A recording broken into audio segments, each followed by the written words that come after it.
Olá, olá pessoal, tudo bem? Aqui é Fábio Pirajá, esse é o projeto Memória Capixaba. Hoje a gente vai falar sobre um livro bastante importante na historiografia do Espírito Santo, gente, que é esse livro, maravilhoso livro. Essa é a segunda edição, está à venda na Shopee. Olha que legal. Segunda edição, atualizada, ampliada, livro de José Teixeira de Oliveira, historiador nascido em Minas Gerais, em Santa Bárbara, em 1913. Estudou em Muriaé, mudou-se para o Rio de Janeiro, né? Fez a Federal do Rio, formou em 46. Trabalhou em vários jornais, né, gente? No Jornal à Noite, no Departamento de Café na época, uma espécie de IBC que existia na época, né? E faleceu no Rio de Janeiro em 2004, né? Aí eu trouxe aqui para vocês essa historiografia só para a gente falar especificamente sobre a carta de doação que Dom João III fez a Vasco Fernandes Coutinho, inclusive trazendo o original aqui no livro do José Teixeira, né? Que tá aqui, gente. Cadê? Tá aqui, ó. Aqui. Essa é a transcrição do livro, gente, que tá na biblioteca pública, né? No arquivo público do Estado, né? Então a carta, ela é datada de 1534, né? Lembrando que o Espírito Santo foi fundado em 1535, né? O homem que fez a doação, esse que começou as capitanias hereditárias, é esse homem que vocês estão vendo aí, antepassado de Dom João VI, Pedro I, Pedro II, Isabel, etc., né? Da Casa de Bragança, Dom João III, né? E interessante é a gente ver, gente, o livro está aqui, né? Ele está à venda na Shopee, tá? Se alguém se interessar, né, em ter o livro em mãos, é legal, tem gente que gosta, né? Aí deixa eu ver aqui que é a Wikipédia. O pai dos burros aqui fala sobre ele. Ele nasceu em 1502 e faleceu em 1557, ainda no período em que o Brasil estava começando o período das capitanias hereditárias, né? E começando essa colonização, digamos assim, né? Ele foi rei de Portugal e Algarves até 1557, no período da sua morte, né, gente? Então, gente, a Portugal era um império gigantesco, né? Ele tinha ilhas no Atlântico, assim como a Espanha também tinha, né? Ilhas no Atlântico, na África, na Índia, na Malásia, algumas ilhas no Pacífico também, na China e aqui no Brasil. Então era, gente, um enorme império de navegadores ancestrais, né? De tempos imemoriais, como se fala, né? E durante aquele período em que houve o descobrimento da América, as navegações de Vasco da Gama, e passou por aqui, inclusive pela costa do Espírito Santo, né? E outros navegadores, né? Nesse período específico das grandes navegações que a gente fala, havia um perigo muito grande do Brasil perder essas terras, né? Para holandeses, ingleses, franceses, etc., né? Então ele dividiu o país em capitanias, em 14 capitanias, né, gente? Hereditárias, e estabeleceu aquele governo geral, né, do Brasil em 1548, né? Ah, então, gente, o que ele fez? Ele mandou essas cartas, né, que a gente está vendo aqui, ó. É incrível ver também a forma como era escrito, né? Como o português de Portugal era escrito nessa época, né? Bem difícil de ler. Tá aqui, ó, como é que falava, como é que escrevia Dom João na época, com H, tá vendo? Dom João, etc. A quantos esta minha carta virem, faço saber que, considerando eu quanto serviço de Deus e meu proveito e bens de meus reinos, né, meus regnos e senhorios e dos naturais e súditos deles, é ser a minha costa e terra do Brasil mais povoada do que até agora.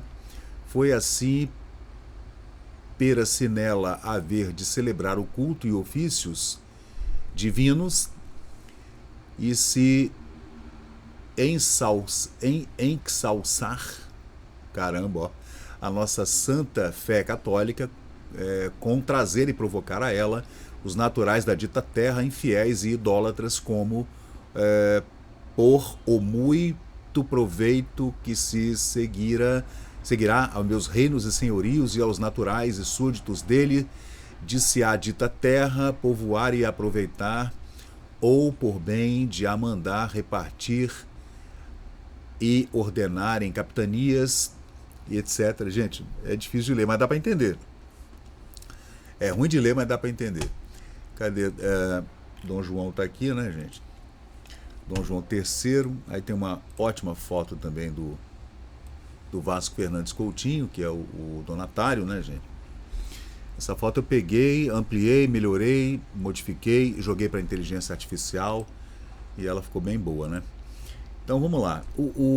Esse livro de ofícios, Padrões e Doações, ele está na cidade de Évora, em Portugal, e é datado de 2 de julho de 1534, né? Aí a gente tem que se ater também à metragem, né? Como é que se fazia a medição dessas terras, né? Dessas 14 capitanias. 50 léguas, diz o ofício, né? A carta de doação. 50 léguas, na época, dava mais ou menos uns 4,8 quilômetros, né? Então dá uns 250, 300 quilômetros de extensão, né? Essas terras. Inclusive 10 léguas para o mar também, né? A doação era de 50 léguas de Dom João, rei de Portugal, a Vasco Fernandes Coutinho. A carta é de 1534. Ele chegou aqui com aquele contingente de 60 marinheiros, né? Homens, e se estabeleceram ali na Piratininga, em Vila Velha, ali na prainha, por ali pela Praia do Ribeiro, no Morro do Moreno e tal, e estabeleceram então esse primeiro povoamento, com muitos índios na costa e tudo, e teve houve muitos episódios de enfrentamento com os índios, né, que não gostaram nada da chegada desses homens ali, então não foi fácil não. Então ele diz aqui: faço saber, como eu já li esse primeiro parágrafo, né? Faço saber a todos o que esta carta virem, ou lerem, né? Considerando o quanto vantajoso para o serviço de Deus, para o bem de meus reinos e para a propagação da fé católica, que a costa e as terras do Brasil sejam mais povoadas do que foram até agora. Isso entre 1500, no descobrimento, né? Pedro Álvares Cabral, a carta de Pero Vaz de Caminha, que a gente já tem vídeo aqui no canal, entregue ao rei, né? Lembrando que Dom João, no período, ainda não era rei de Portugal, em 1500, né? Ele era o filho mais velho de Manuel I, pai dele que escreveu, que recebeu essa carta do Pero Vaz de Caminha, né? Aí, dizendo que as terras não estavam povoadas até o momento, ordeno que sejam distribuídas em capitanias de determinadas extensões de terra. Reconhecendo os muitos serviços prestados por Vasco Fernandes Coutinho, fidalgo da Casa Real, tanto em Portugal quanto na África e também na Índia. Ele já havia percorrido vários mares, era um homem jovem, tá? E desejando recompensá-lo, concedo-lhe, de meu próprio poder e autoridade real, por esta carta de doação irrevogável, 50 léguas de terras na costa do Brasil. Exatamente ali entre as capitanias da Paraíba e a capitania de Porto Seguro, né? Essas terras se iniciam onde terminam 50 léguas anteriormente doadas a Pedro do Campo Tourinho, estendendo-se para o sul, incluindo ilhas localizadas a 10 léguas dentro do mar, em frente à costa. A largura das terras será proporcional à extensão da costa, vejam, alcançando em profundidade pelo sertão até os limites da minha conquista. E lá no Tordesilhas, né, que dividiu entre Espanha e Portugal a costa oeste e a costa leste dessa grande extensão, enorme extensão desse continente, né, que é a América do Sul, né. Declaro que as terras são concedidas a Vasco Fernandes Coutinho e seus descendentes, herdeiros e sucessores para sempre, com o título de capitão e governador. Então, a capitania era comandada por um capitão, né, que era o Vasco Fernandes Coutinho, e que seria também uma governadoria, né? Então vamos ver a jurisdição civil e a criminal, né? Ele poderia, né, por essa doação, essa carta de doação de Dom João III, nomear juízes e também oficiais, policiais, delegados, etc., oficiais para supervisionar seus atos e conceder-lhe também cartas de confirmação. Ele terá também autoridade sobre ações novas, apelações, agravos dentro da capitania, de acordo com as leis reais. Tudo subordinado a Portugal e Algarves. Né? Interessante é que quanto tempo, né, as notícias demoravam para chegar, né, atravessar o Atlântico, chegar lá na Europa, né? Então, se o cara fizesse qualquer coisa aqui, sei lá, uns 2 meses para chegar uma carta lá, para contar, para falar alguma coisa que de repente fosse contra o capitão, né? Deixa eu ver, ele terá autoridade de ações, apelações, agravos, etc. A administração da justiça, né? Aqui na capitania do Espírito Santo e nas demais, né? Lembrando que a capitania não tinha nome até que Vasco Fernandes aportasse aqui, né, naquele domingo e tudo, e desse o nome, né, por conta do Divino Espírito Santo. Né? Ele terá poder de condenar ou absolver em casos civis e criminais, inclusive com pena de morte. Por isso nós temos aqui a famosa Ilha da Forca, ali na prainha, ali no Inhoá, né? Porque ali realmente eram executados esses criminosos, né? De acordo com a lei ali do início do século XVI, né? Também situações específicas, pena de morte como heresia, traição, sodomia e falsificação de moeda. Era muito grave, né, gente? Inclusive, com relação à heresia, a gente vê que nesse período a gente ainda vivia na Santa Inquisição do Torquemada, né? Por toda a Europa, então era terrível. Sodomia, inclusive, hein? Veja. Nos casos mencionados, poderá condenar à morte, mas a absolvição exigirá apelação da justiça real. Ó. Ele também poderá fundar vilas. Poderá criar vilas nas terras ao longo da costa e dos rios navegáveis, respeitando um intervalo mínimo de 6 léguas entre elas. Então já havia, né, um protocolo. 6 léguas, gente, daria 30 quilômetros mais ou menos, né? Então de 30 em 30 quilômetros você poderia organizar uma vila, um povoado, né? Interessante, né? 30 quilômetros é pouca distância, mas no meio daquele matagal na época, né? Imagina como não era aquilo ali, né? As vilas terão liberdade, jurisdição e insígnias, conforme os costumes, né, da cabeça do reino, que era Portugal, né? Ele poderá também designar tabeliões, aí começa, né? Aí começa esse país cartoral que é o Brasil, esse inferno cartoral, que não terminou, começou lá em 1534, com essa carta de doação, não só na capitania do Espírito Santo, mas em todas, né? E aí começou. Aí cartório, tabelião, escrivão, outros oficiais necessários, conferindo-lhes autoridade diretamente, sem necessidade de nenhuma chancela real. Que era interesse do capitão, né? Era interesse dele organizar a capitania. Era interesse total, porque ele tinha terras doadas sem nenhum imposto. Ele podia, numa determinada porção de terra, num sítio lá, ele poderia extrair madeiras, minerais e tal, sem pagar nenhum imposto. Né? Era o pagamento dado por Dom João III aos capitães, né? Que iam assumir essas capitanias. Então, era interesse que ele já montasse um engenho de açúcar, extração de madeira, que era o pau-brasil na época, né? E extrair algumas outras plantas medicinais, mandar para a Europa, chás e etc, né? Então, gente, você vê, né? Aí começou. Aí você monta uma vila e coloca lá uma pequena igrejinha, dali você vai fazendo todos aqueles registros de nascimento e casamento, aí entrega para o tabelião, o escrivão, e já vão fazendo toda aquela coisa que a gente vê até hoje, né? Todo mundo ali com carteira de identidade e CPF desde 1534. A nomeação de oficiais, então, escrivães, etc., né? Rendas e tributos, vai vendo. Terá direito às alcaidarias mores, dos alcaides, né, das vilas, e as rendas provenientes das terras, e aos tributos estabelecidos no foral. Então, de cara, né, gente, ele já estabeleceu também que deveriam ser cobrados tributos e taxas, etc., né?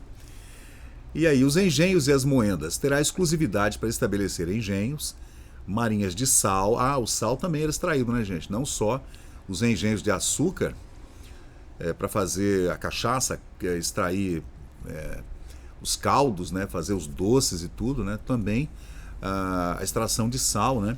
E outros empreendimentos, chamava de indústrias, né? Esses empreendimentos aí, podendo licenciar terceiros mediante pagamento de tributos. Olha que interessante. Você quer ir para lá? Então tá, toma aqui uma carta.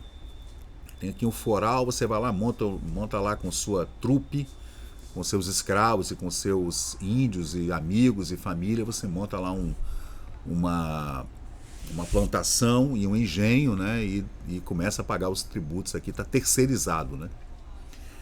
Por um lado, era uma coisa meio liberal, né, na época, mas ao mesmo tempo havia também um estabelecimento de uma regra que a gente poderia dizer, uma regra do século XVI, era uma regra real, imperial, bem rígida, né? Escravos e também os produtos do Brasil. Poderá enviar anualmente 24 escravos resgatados para Portugal, além de utilizar escravos como marinheiros em seus navios. Será isento de impostos sobre o pau-brasil, utilizado localmente. Então, o que fosse utilizado no Brasil não seria taxado, né? Mas a exploração comercial do pau-brasil para exportação será exclusivamente feito pela coroa. E a hereditariedade, né? Lembrando que esse sistema era feudal, né, gente? A gente está no século XVI, mas era bem feudal, né? A capitania será transmitida aos descendentes legítimos de Vasco Fernandes Coutinho, seguindo a ordem primogênita masculina, e na ausência de herdeiros diretos será herdada por parentes colaterais e ascendentes conforme especificado. Então pode ser um pai, né, uma mãe, uma esposa, né, se não tiver filhos, né? Mas não é o caso do Vasco Fernandes Coutinho, que ele teve um filho que inclusive morreu, né, e tudo, em alguma batalha com esses índios aí.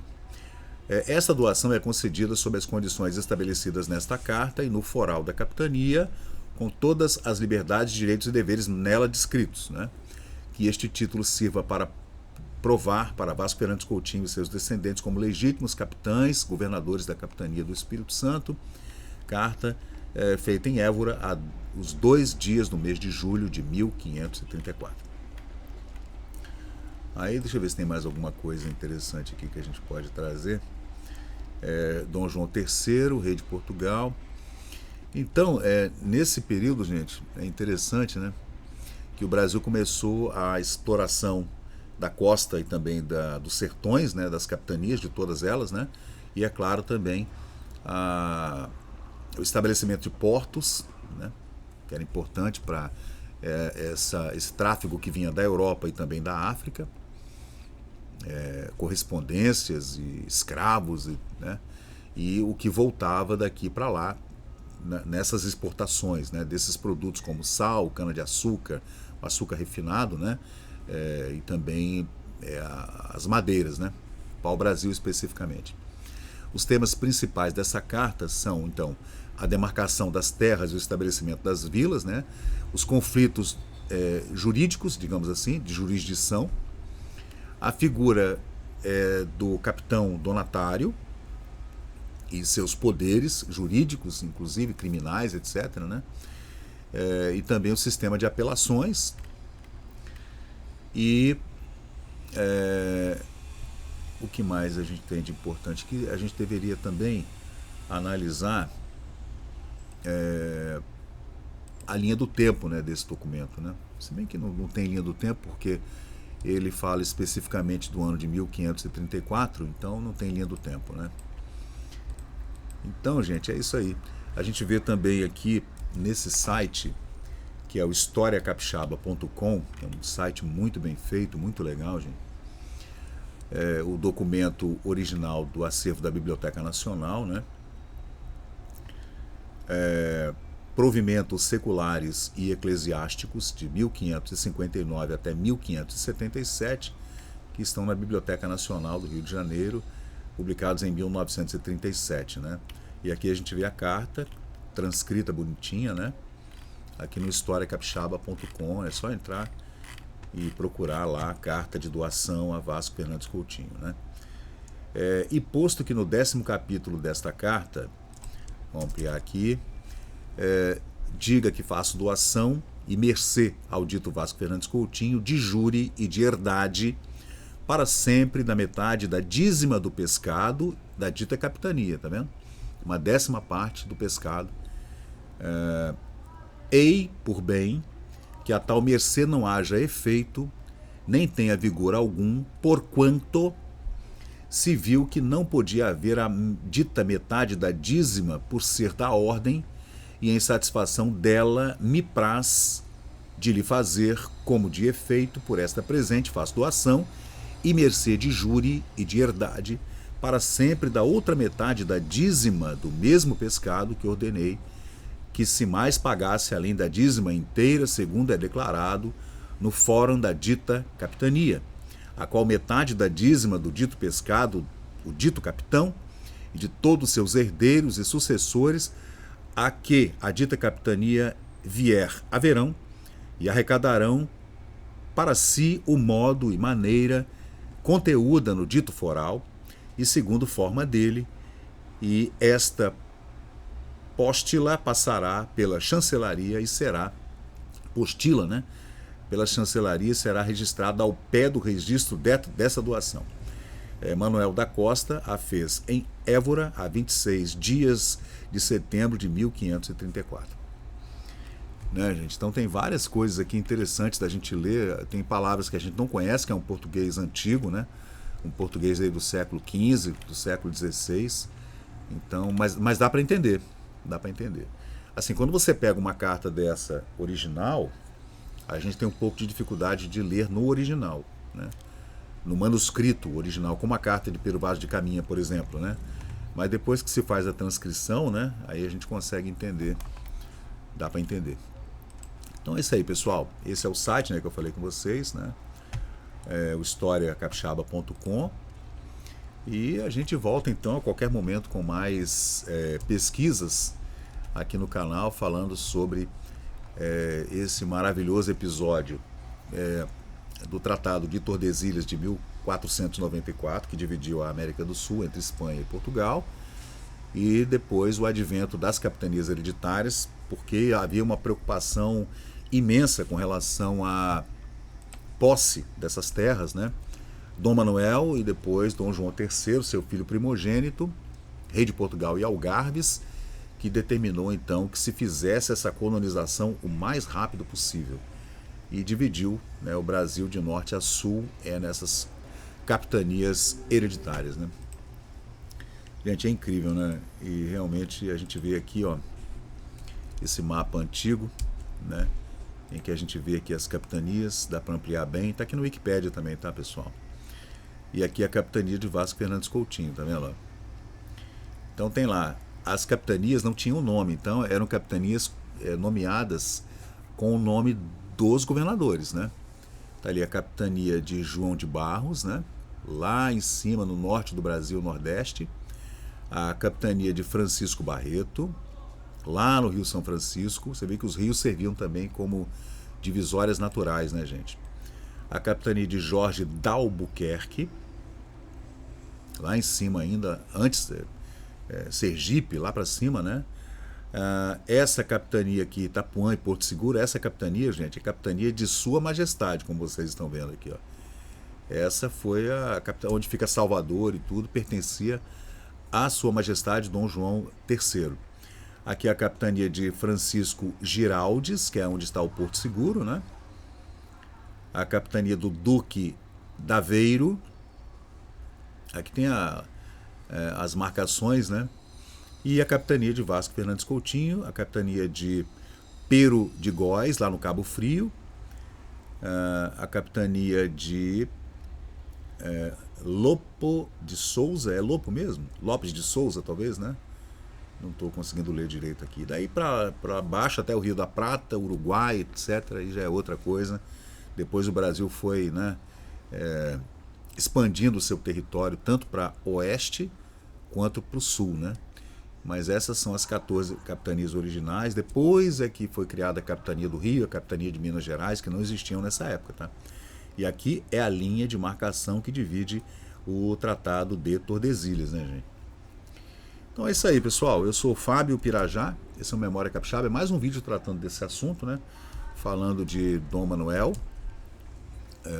falando também do Vasco Fernandes Coutinho, né? Que está aqui. E desse livro incrível, que está aqui também no Arquivo Público do Espírito Santo, com os originais e tudo, falando sobre a história do Espírito Santo, o livro desse historiador José Teixeira de Oliveira. Então valeu, pessoal, muito obrigado. Esse é o canal Memória Capixaba. A gente está sempre trazendo aqui de forma leiga, né, de forma simples, esses documentos antigos que a gente adora, desde as grandes navegações, o descobrimento do Brasil, o estabelecimento da Vila do Espírito Santo lá, né, em 1535, depois a fundação de Vitória em 1551 e a vinda de Duarte de Lemos para cá, para a ilha de Vitória, né, que transformou-se na capital da capitania, e daí por diante a pirataria do século XVII, XVIII e todos os adventos que sucederam esse descobrimento e essa carta de doação de Dom Manoel a Vasco Fernandes Coutinho. Então valeu, gente, muito obrigado e vamos em frente aqui no canal. Valeu! E chegamos ao final de mais um vídeo aqui do Memória Capixaba. E se você curtiu o conteúdo, por favor deixe seu like, compartilhe aqui o nosso canal e inscreva-se para mais novidades. Até a próxima e muito obrigado por participar aqui do Memória Capixaba.